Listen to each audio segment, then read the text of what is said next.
Welcome to our first Warrior Nation newscast of the 2025-2026 school year. I'm Macy. And I'm Carter. Coming up, we'll get a sneak peek into the fall musical that's getting ready to debut in a couple weeks. Plus, we'll talk all things homecoming and get an update on our fall sports teams. But first, we wanted to start the year off on the right foot by taking a closer look into our verse of the year, Romans 1:16. It says, "For I am not ashamed of the gospel, for it's the power of God for salvation to everyone who believes." Each year, Liberty's president, Dr. McCullough, chooses a new verse to guide our school's focus and set the foundation for the year. Reagan and I sat down with Dr. McCullough to find out why he chose this verse. So, Dr. McCullough, is there a reason you chose Romans 1:16 as the verse of the year? So every year, as we get to the end of the school year, I start praying about the verse for the next year. And it was a verse that I really felt like the Lord was speaking to us, especially after last year being Colossians 2:6-10, growing our roots deeper into Christ. It just felt like it made sense that once we've done that, now it's time to be unashamed, to stand firm in our faith. What does it mean to you to live unashamed? For me, I think it's, we live in a society and a culture that's ever-changing, and it means standing for our faith, standing firm in our faith, and being a model to others and exemplifying what it means to follow Christ and not being ashamed of that. So the first day of school is also on your birthday. Why did you choose that? So when you get to be my age, there's not a lot of things you really can get for your birthday that you really want or need. And so I thought, what is one thing I would really like to have for my birthday?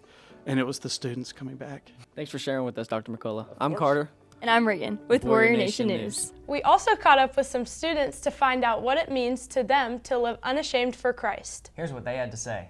I think it means not following what the world thinks is cool and obeying God and following what He has for me. To live unashamed for Christ means to not be too impacted by your decisions you make if it's a bad one, but to be unashamed, just keep living for the Lord. Being able to just live for God and show others that I love God and to glorify God. Speaking of unashamed, our upper school leaders made a bold move this year and introduced the new Yonder pouches. In an effort to make our school a phone-free campus, administrators hoping to create a less distracted environment for students. Caroline and Carter talked to Mr. White to get the why behind the big decision.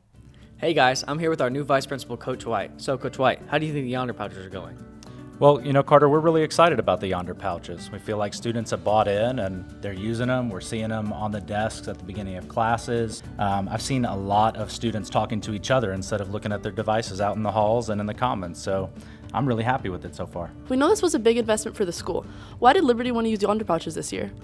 Well, we were already a phone-free campus last year, but we knew that some schools with the new Texas law were going to be incorporating the Yonder pouches, and we were just really excited about all the ways that they were saying that the Yonder pouches were helping students across Texas. So, Coach White, I understand there's some scientific evidence behind the use of Yonder pouches. Can you tell us more about that? Research has actually shown that classes that were implementing the Yonder pouches properly saw an 83% increase in student engagement. We also hope that with reducing those digital connections and increasing the face-to-face interactions, we'll see some lower pressure from that constant need to feel connected throughout the day. Wow, that's amazing. Thanks for sharing your time. I'm Carter. And I'm Caroline with Warrior Nation News. Now it's time for one of our fan-favorite segments, Burning Questions. With the start of the school year, we thought it would be fun to find out how much you really know about Liberty. So, Lillian, how many years has LCS been around? I'll say 27 years. 67. What? Like 42? Like 20-something, like 26. 40 years? So close, 41 actually. Do you know which Liberty sports team has the most state championship titles? Football. How many do they have? 7. Football. How many do they have? 3? Cheer? How many? A lot. Okay. Good guess. Football. Do you know how many they have? 6 or 7. Cheer. How many do they have? 11. Good job. Cheerleading. Do you know how many they have? 11. Good job. How many inches above your knee should your shorts be? 3. 3 inches. 3. 3 as well as the guys for shorts, right? Yes, correct. Which staff member has worked the longest at Liberty? Oh. Dr. McCullough. For how many years? 20. Mr. Lateau. For how long? 50 years. Mr. Lateau. For how many years? 41. I'll go with Mr. Haynes. Miss Lytle. For how many years? 21. Ooh, that's a good one. I'm gonna say Miss Shannon down in the U. Thanks, Ella. So the answer to that last question is kindergarten teacher Mrs. Sanchez. That's right. This is her 31st year as a teacher at Liberty. Mr. Leteau has only worked here for 19 years. While some teachers have been here for decades, a few are just getting started here at Liberty. We caught up with a few of our new upper school staff members to get to know them a little better. Hey guys, I'm here with one of our new math teachers, Mrs. Drill. So Mrs. Drill, what brought you to Liberty and where did you come from? I came from Denton Ryan High School after 21 years of teaching, and I came here because the Lord changed my mind and my perspective, and I was ready to come change the next generation for the Lord. What's an interesting fact about you? Actually, I got called to jury duty for my first time 4 years ago, and I got picked and served on a murder trial for Denton. Well, as we can tell, you're a huge Dirk fan. What brought you into that? I love Dirk Nowitzki specifically because he took less money to continue a good team so he could win the championship. Thanks so much for talking to us. Ella, who are you with? Hey Reagan, I'm here with Miss Ford, one of our new English teachers. So, Miss Ford, where did you come from and how'd you get to Liberty? Well, I retired from teaching of 33 years. The past 15 were at Paradise High School. And as I sat out for retirement for a year, I realized that God wasn't done with me. So I started subbing here at Liberty, fell in love with you kids, and here I am now. And what's one interesting fact people would be surprised to learn? Probably that 9 years ago, I actually donated a kidney to my cousin who was going through kidney failure. And in other random things, I announced cattle shows for the National Junior Limousine Association every summer. We're so glad you're here at Liberty. Now, Jackson, who are you with? Hey guys, I'm here with two of our new science teachers, Ms. Gore and Mr. Grenier. So guys, where were you before Liberty and how did you get here? I taught before Liberty at a school in the West Bank in Israel, and the Lord brought me back and opened the door for me to come teach biology here, and I have been loving it. I was at a private school in East Texas, and my husband's job moved us here to Roanoke about 3 years ago, so I've been working in industry and have come back to teaching, and I've enjoyed being at Liberty so far, teaching chemistry. What is a surprising fact about yourself that other people wouldn't guess? I think I've told my students, but I went to the same small high school in Louisiana and then Mississippi State where Dak Prescott went. So same high school and college as Dak Prescott. What about you? I, in my spare time, love to do floral design and plan weddings. So I am currently working on my 75th wedding that will be happening this spring. Wow, how do you have time to do that between that and teaching? Really good time management skills. That's cool. Okay, thank you for talking to us. Back to you. Our annual all-school musical, Freaky Friday, debuts 1 week from today. Freaky Friday is an adaptation of the popular movie about a mom and a daughter who accidentally switch bodies after a mystical event involving an hourglass.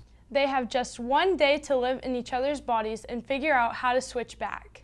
Presley Anderson and Annalise Spittler play the mom and daughter, and they say it's going to be a hilarious show. The show is a comedy. It's really funny. It's super camp, which is also something different from what we usually do, so everything's really over the top and we're just like milking every moment for what it is. I think it's just a lot of 90s and 2000s jokes that aren't very prevalent right now, and so we really get to play into like the parents' humor and kind of bring back a lot of what used to be funny. The show debuts on Thursday, October 2nd and runs through the 4th. One of the most exciting times of the year is right around the corner. Homecoming week is October 6th through the 10th this year. Liberty has a lot of fun things planned. From theme days, the pep rally, parade, the big game, and of course the dance. This year we have a bunch of fun theme days planned. Monday will be Matching Monday, so grab a friend and coordinate outfits. Tuesday is everyone's favorite theme day, PJ Day, so roll out of bed and go straight to school, but maybe brush your teeth first. Then represent your favorite team on Wednesday because it's Jersey Day. Per Liberty tradition, Thursday's theme is Class Color Day with a beachy spin. On Friday, you'll show your school spirit by wearing navy, gray, white, and powder blue. Senior girls, don't forget to wear your overalls. Although dress-up days are super fun, don't forget we still have to keep our uniform standard in mind. Just keep in mind, let's keep the dress code going and make sure that you don't wear anything too tight, loose fitting. If you're gonna wear some shorts, make sure you have leggings under it and like no tennis skirts. So have fun. All our favorite fall sports are in full swing. Let's head over to the Sports Center where Jacob and Camille are standing by. Hey guys, our fall sports are off to a strong start. Varsity football is 3 games into their season with their first home game happening tomorrow night against Trinity Christian Academy. The game starts at 7 p.m., but you'll want to come out early for the tailgate that starts at 5 p.m. The theme is neon. We hope to see you there, Warriors. Let's go, Warriors! The football season has been an uphill climb so far. Our Warriors started off with a game against Anna High School, a 5A public school. It was a close game. The Warriors tied it up late in the fourth and held the Anna offense to only 3 points in the second half. But with several penalties and costly turnovers, the boys lost 28-31. On week 2, the team made the long trip to Texarkana to play 5A public school Texas High. It was another close game. Liberty was ahead at half, exceeding most people's expectations with their competitive performance. But Texas High's 4-star running back took off in the fourth quarter, and Liberty's defense couldn't stop him. Liberty lost 37-49. But that didn't get them down. Their next stop was 4A public school Decatur, where they picked up their first win of the season in front of the Eagles' home crowd.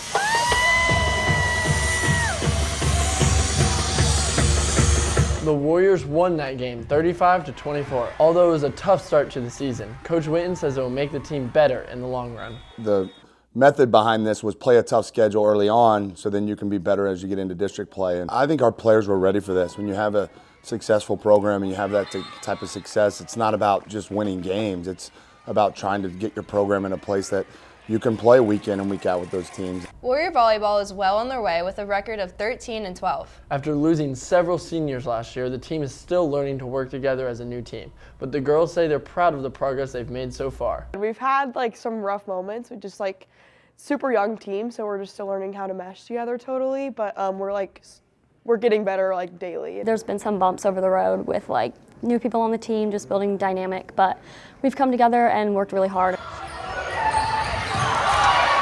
With several underclassmen on their team, there has been a big learning curve. But the team's 2 seniors says they're making it their mission to lead by example and help the young players get up to speed. Being one of 2 seniors, it's been a little bit more difficult than I anticipated, but it's been a super fun challenge to get to step up and lead in that way and just try my best to be super encouraging to the younger members of the team. It's definitely been a journey, and we've learned and grown, and I've encouraged, and so has Emma. We've done a very good job at that. The team is getting ready for their first district game coming up in a couple weeks. They play Parrish on October 7th at Parrish. Good luck, ladies. The team hosted their second annual Showdown at Sundown earlier this month. They invited public schools Decatur and Peaster to take part in the mini tournament. The court used was the same court from the Paris Olympic Games last summer. Unfortunately, the court started to get slippery due to the moisture in the air, so the coaches and the refs decided to move the event indoors to keep the athletes safe. Our varsity cross-country team has competed in several meets already this year, putting out some great performances. For being such a small and young team, they have some impressive accomplishments. Let's go Sawyer! Let's go Sawyer! Freshman Sawyer Jones broke the freshman 5K record at the Southwest Christian meet last weekend and placed 9th overall. Sophomore Camille Taylor and Molly Wilson both set personal records at that meet as well. Coaches say the team has a ton of potential. We are young and it's exciting. We are kind of running with that reckless abandonment right now. And I think that's kind of the funnest part of coaching this team is they're not really stressed out about who's running and what these kids' times are. They're just showing up and they're like, all right, coach, tell me how fast I need to run and I'll go ahead and do it. Way to go, Warriors. That's all for sports. I'm Camille. I'm Jacob. Now back to you at the desk. Thanks, y'all.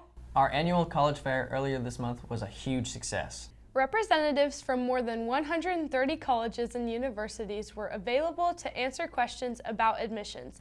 There were a diverse group of colleges represented at the event, from small private schools to large public universities. For me, it's been really helpful to learn more about all these schools and to learn about what the different programs that they have for us. One group of students who are definitely thinking about their futures are our seniors. That's right. This year is already off to an exciting start for our graduating class of 2026. This year's seniors went to Sky Ranch for a 3-day weekend back in August for their annual senior retreat. It was a fun time full of games, friendly competition, and relationship building. Seniors say it was the perfect way to kick off their senior year. How the Lord moved through so many people's lives was just so awesome to see, and it was just so cool seeing everyone come together. The games and stuff were fun, and we got to compete and stuff, and then at the end of the day we all got to come together and be friends again. Senior retreat was really fun. At the other schools that I've been at, you don't get to do things like senior retreat. And honestly, it was really cool just getting to hang out with different groups of people. I feel like a lot of us were able to grow closer to God. It was really fun and competitive, and Messiah came out with the victory, It was great. The spiritual side of it was great to have time with like just worship and intentional messages about growing up and living your life for Christ and just stepping into that next chapter of life. Speaking of senior traditions, this year's Senior Assassin Game is well on its way. The eliminations are piling up with Jake Ramirez, S.J. Sheldon, and Chris Munster among the few that have already been eliminated. Trent Mallow is currently leading in kills, so watch out and stay clear of him. It's shaping up to be an exciting competition, so seniors don't forget to wear your floaties if you want to stay in the game. That's all for this edition of Warrior Nation News. I'm Macy. And I'm Carter. With Warrior Nation News.